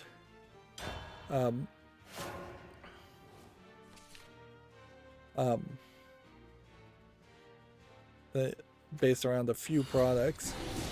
You know, Final Fantasy is putting out a picture that is in snow, and it's a screenshot from Final Fantasy VI Pixel Remastered, so it doesn't even say Happy Holidays or Merry Christmas. But I mean, at the very least, it's something. Now we have a few games left over, but I think in an effort to make a shorter stream, since probably nobody's watching because it's Friday, and probably nobody's watching because it's before Christmas, I think, as is usually the case, we should just leave the rest of these games for Monday, which Monday too will probably be a shorter experience. This game, Timothy, is Japanese only, so I have to dismiss it anyways. So, I could go through about 20 more things if I wanted to, but I don't want to. So I have a discovery queue. I hope I didn't miss a day on the discovery queue that I need to check. But if I click next, there's a chance it will be an adult game to get trading cards. And I'm not really thinking about getting trading cards that much. I did do the shopping, went all through my wish list. In fact, I went incredibly deep just looking at like every game on my wish list. In fact, I think I may have just straight up crashed that tab. And at the end of it, I was able to pick out about $315 worth of stuff to buy. And I'm slept on it, and I'll probably purchase things. I'll wait until after Christmas just in case something weird happens there. But you have, I think, until January 3rd until the sale is over. So I'm Dragon Age Origins Ultimate Edition versus Dragon Age Origins, both of which are on Steam. I don't know why they're both on Steam and not replaced. Yoko Islands Express.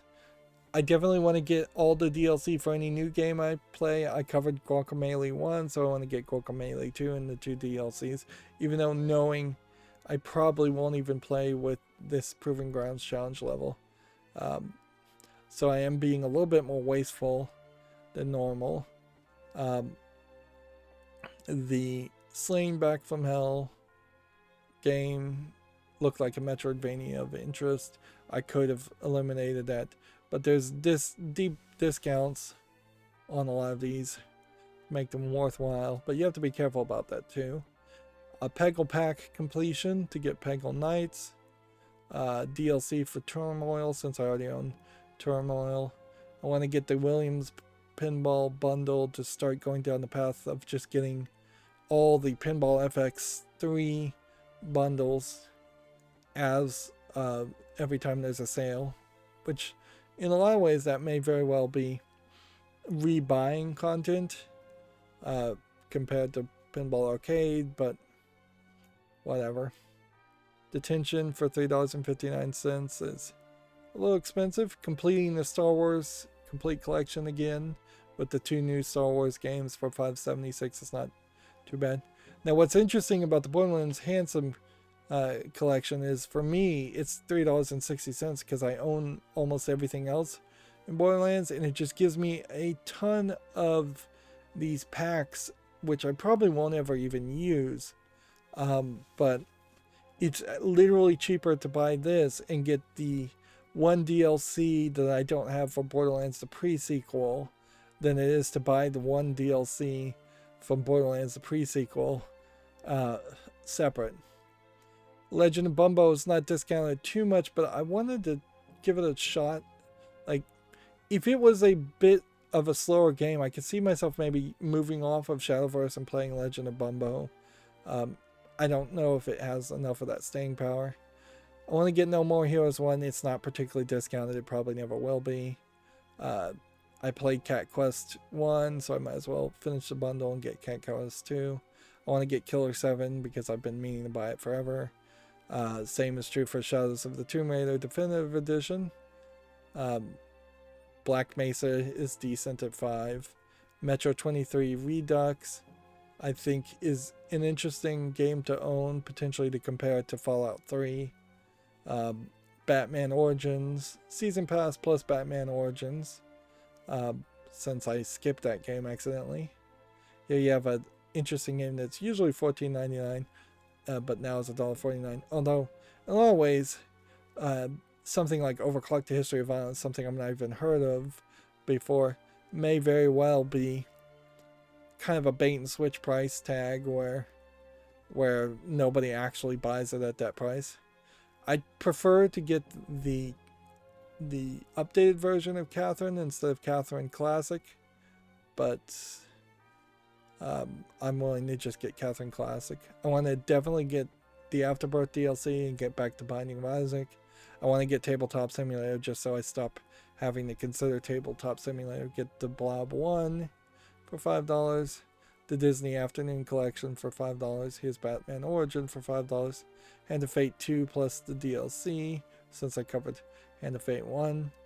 The Arcane 20th Anniversary Bundle gives me Dishonored, Death of the Outside, and Dark Messiah of Might and Magic, and Arx Fatalis, which I don't even know what that game is, but it's a good bundle for $10 compared to just buying the one game.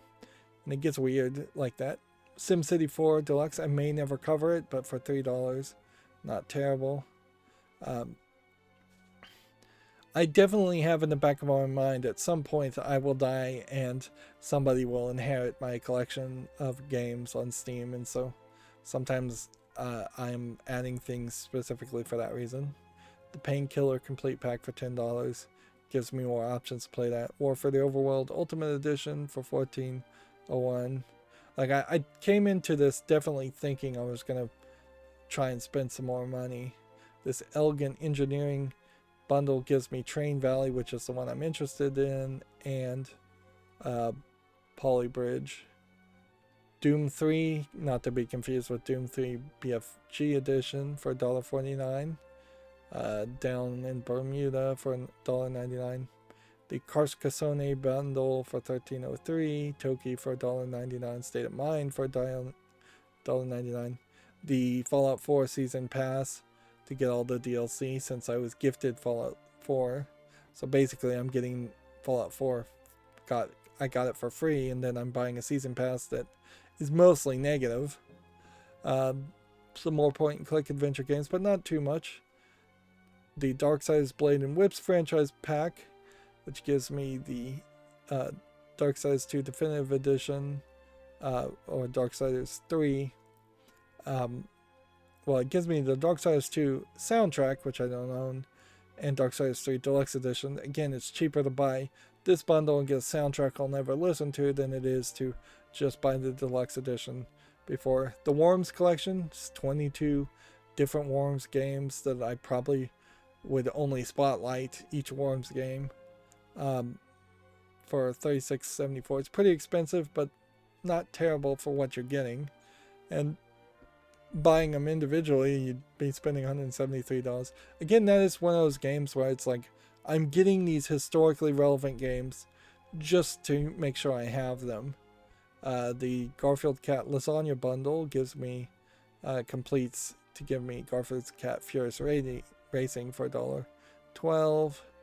Fury plus the DLC bundle is $5.08. The image is not loading there. The Super Markup Man is a 99-cent game that I would like to play. It's a programming game. The Halo Spartan bundle is the 2 Halo games that aren't really Halo games. Hacker Evolution 2019 Remaster for 50 cents. I could easily remove something like that. The Orcs Must Die Complete Pack for $3.24. The Fallout Classic Collection, which gets me Fallout 2 and Brotherhood Tactics for $5.99. Just, again, so I can spotlight them and never actually play them.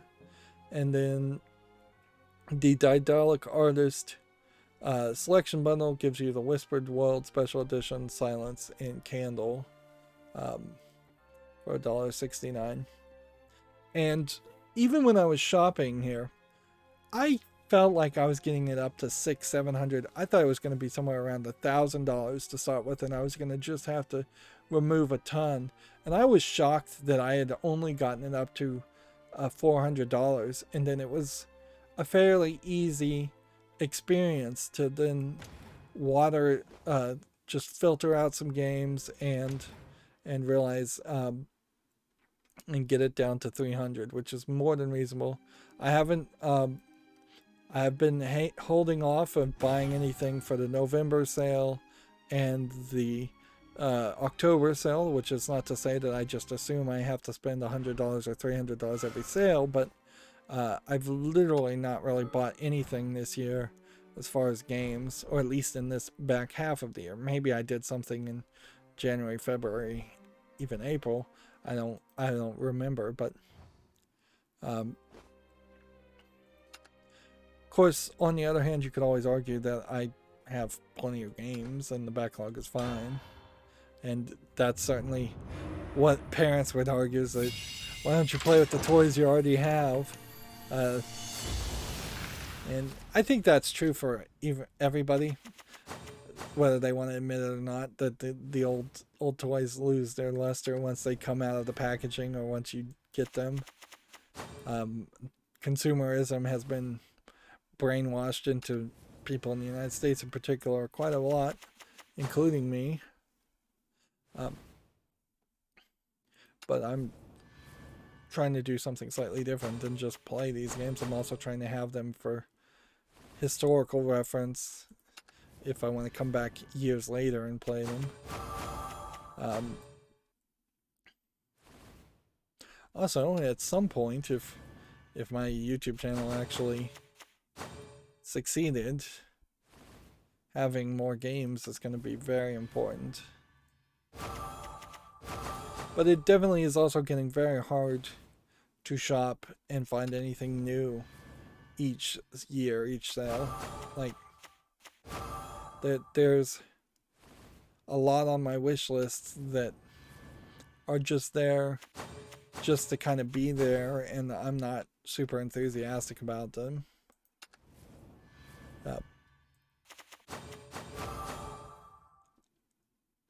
But yeah, for me, for the games, considering the games I already have, that's what I'm thinking I'm gonna buy. It really sucks that everything is all in the same place, though, too. Like, it would be a lot nicer if there was a Amazon Prime Day type sale in the middle of the year for Steam games that did not potentially coincide with Amazon Prime Day. Like, I really feel like the Amazon Prime Day worked very nicely, because then when Black Friday happens, even looking at Amazon Prime, there was very little there was very little that I needed or even wanted. And I imagine next year will even be more of that.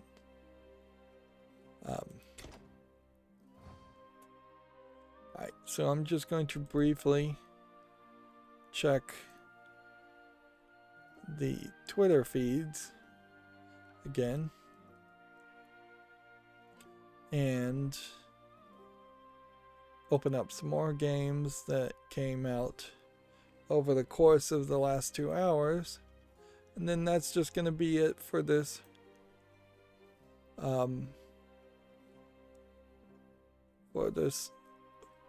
stream. Yeah, it was about 5 games that came out.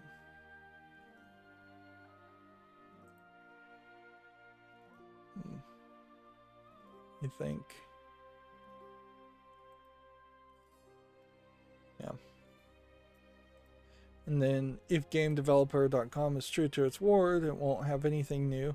They did put out another like top 5 games list, and they kind of retweeted things, but yeah, their last tweet was from December 23rd for GameDeveloper.com. Gamatsu's last tweet was a new Little Witch Nobedia in development content videos premiering at 5 p.m. And then before that was them retweeting Final Fantasy VII Remake's Happy Holidays. And yeah, I wouldn't have seen half of these Happy Holidays messages if it weren't for Gamatsu. It's kind of crazy that the Japanese-centric website is the most Christmas holidays focused. Video Games Chronicles. Last tweet was 2 hours ago saying they're not going to tweet anything else. So, unless one of the smaller companies that I follow on my main Twitter feed has something to say. Insomniac Games put out a Happy Holidays image. Here, we can just show it here, which is, I guess, more in line with their game designs. I could be actually being a little unfair too, because it may be that a lot of video game companies do put out Happy Holidays right on Christmas instead of Friday. I think, though, since Christmas is happening on a weekend, you probably should have put it out during the week.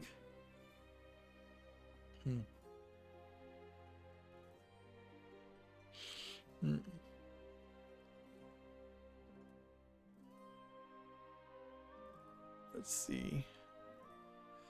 Platinum Games, here is a video of Bayonetta's characters. And then snow is falling on them. They look like Bayonetta amiibos, if I was to guess. Which I guess it probably says something. Yeah, that hashtag amiibo probably says something that they're still focusing on Bayonetta at the moment. They could definitely be more trying to push their next game, but I don't think they're quite ready for that.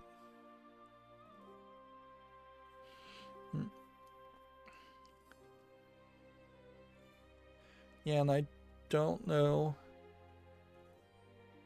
Don't feel like there's anything else here that's gonna pop up.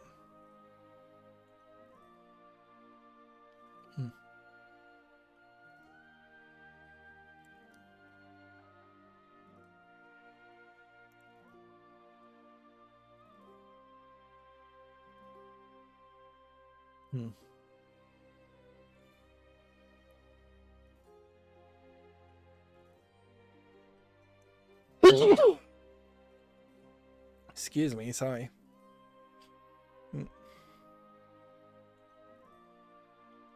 It's a little surprising more people don't get a cold or are sick during Christmas. You change your diet. It's cold parts of the year. There's a lot of visiting other people. There is a lot of expectation with the pandemic that a lot of people will get infected this season if they're going out to visit people.